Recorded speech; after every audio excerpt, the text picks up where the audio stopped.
मी प्रतिभा तुम्हा सर्वांचं स्वागत करते आपल्या चॅनलवर। तर आजचा दिवस तुम्हाला खूप छान सुंदर जाऊन तुमच्या मनातील सर्व इच्छा पूर्ण होत। केस धुतलेले त्यामुळे असेच मी बांधलेले आहेत। तर तुम्हाला मी दाखवते। एक मिनिट।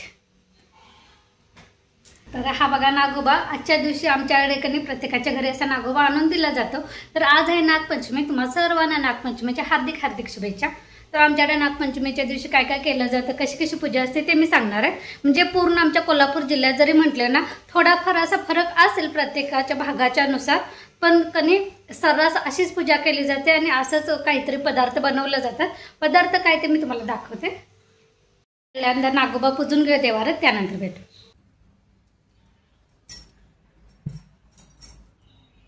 तर हे बघा अशा पद्धतीने कणी आमच्याकडे नागोबा असा पूजला जातो। तर आता पूजा फक्त केलेली आहे, म्हणजे आता कापसाची गेट फुलं वगैरे त्याला दुधाचा पाण्याचा अभिषेक घालून कणी पूजा करून ठेवलेली एका प्लेटमध्ये ठेवलेली आहे मी। तर आता त्यावर कणी लाह्यानंतर चढवल्या जातात। मग लाह्या तुम्ही मक्याच्या ज्वारीच्या जे तुमच्याकडे असेल ते। आणि आजच्या दिवशी कणी काळ्या वाटाण्याची उसळ बनवली जाते, धपाटे बनवले जातात आमच्याकडे। ते उपवासाला सकाळचं, म्हणजे सकाळचा उपवास आज भावाचा उपवास असतो। प्रत्येक गृहिणीचा असतं, म्हणजे प्रत्येक बाईचा आजचा भावाचा उपवास धरला जातो, म्हणजे नागोबाचा उपवास। तर आजच्या दिवशी उपवासाला आमच्याकडे धपाट्याने काळ्या वाटाण्याची उसळ खातात सकाळची, आणि संध्याकाळी कधी नैवेद्याला उकडीचं कानोले केले जातात तांदळाचे।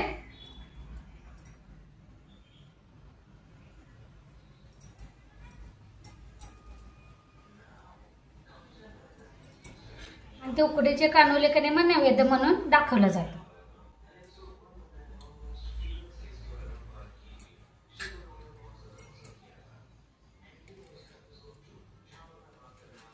तर इथे माझी पूजा मांडून झालेली आहे। आता फक्त मला कणी माझी उसळ झालेली आहे, तुम्हाला दाखवेनच। आणि धपाट्याचं पीठ मळून ठेवलेलं आहे, अजून बनवायचं आहे। जवळपास आमच्या कोल्हापूर जिल्ह्यात कणी प्रत्येक घरात अशी पूजा केली जाते। हो, मातीचा नागोबा।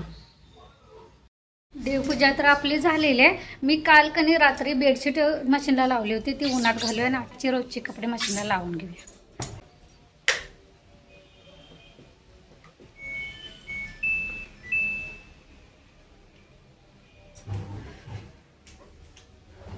आज जरा कणी ऊन पडले, हे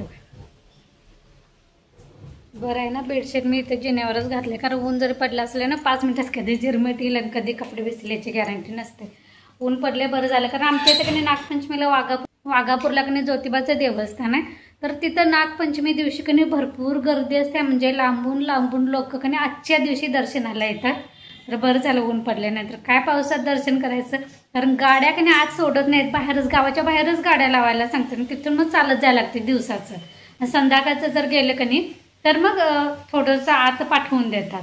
मग आम्ही आता सर्वात जवळपासची लोक संध्याकाळचं जाणं म्हणजे सोयीस्कर वाटते। तर मी संध्याकाळी जाणार आहे दर्शनाला, म्हणजे संध्याकाळी गर्दी पण कमी असेल आणि थोडंसं गाड्या वगैरे आत कणी पाठवतील। दिवसाचं जाण्यात काय अर्थ नाही। चला तर आता कणी तुम्हाला दाखवते। इथे मी धपाट्याला वगैरे पीठ भिजवून ठेवलेलं, सकाळी कणी धपाट्याला पीठ भिजवून ठेवलेलं। नंतर इथं काळ्या वाटाण्याची उसळ पण केली। सकाळी तनूला सोयाबीनचा भात पाहिजे होता, तो बाहेर जायचा होता म्हणून त्याला कणी सोयाबीनचा भात केला गरम गरम, तो दिला। त्यानंतर नीलला फोडणीचा भात आवडते म्हणून त्याच्यासाठी फोडणीचा भात त्याला आणि त्याच्या बाबांना नाश्ता दिला। त्यानंतर देवपूजा झाडू वगैरे सगळं झालेलं आहे। भात पांढरा पण ताजा करून ठेवलेला, आमटी डाळ झालेले, उसळ झालेले। आता कणी धपाट करून घेऊया।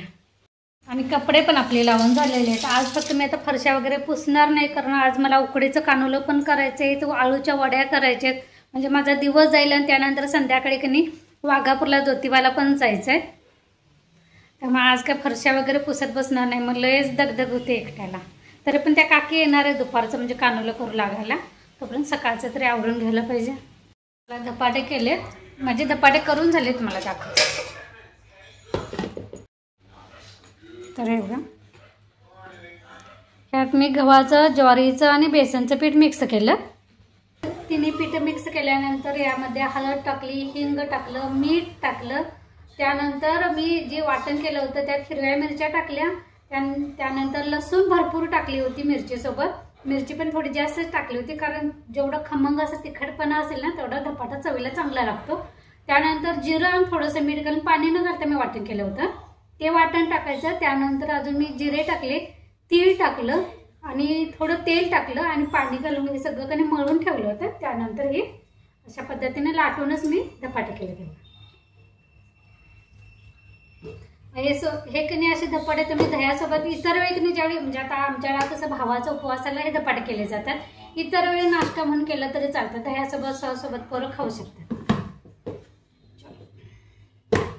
अजून कणी एवढी भांडी पडलेली आहेत. ही भांडी लावायची. त्यानंतर बेसिनमध्ये पण भांडी पडलेले सगळं आवरलेलं जेवण वगैरे ते. तर ते आवरून घेते. ही भांडी लावून घेते. ह्यासोबतच आता व्लॉग पण मी इथंच बंद करते. पुन्हा भेटू नवीन व्लॉगमध्ये. तोपर्यंत धन्यवाद. आणि हो, माझं जर डेली रुटीन, माझं जर व्लॉग मी जे काय माझ्या पद्धतीनं आमच्या कोल्हापूरच्या पद्धतीनं जे काय जेवण दाखवते ते जर तुम्हाला आवडत असेल तर लाईक, शेअर आणि सबस्क्राईब करायला विसरू नका. आणि काय कमी जास्त चुकत असेल तर ते तुम्ही कमेंटमध्ये सांगितलं तरी चालेल.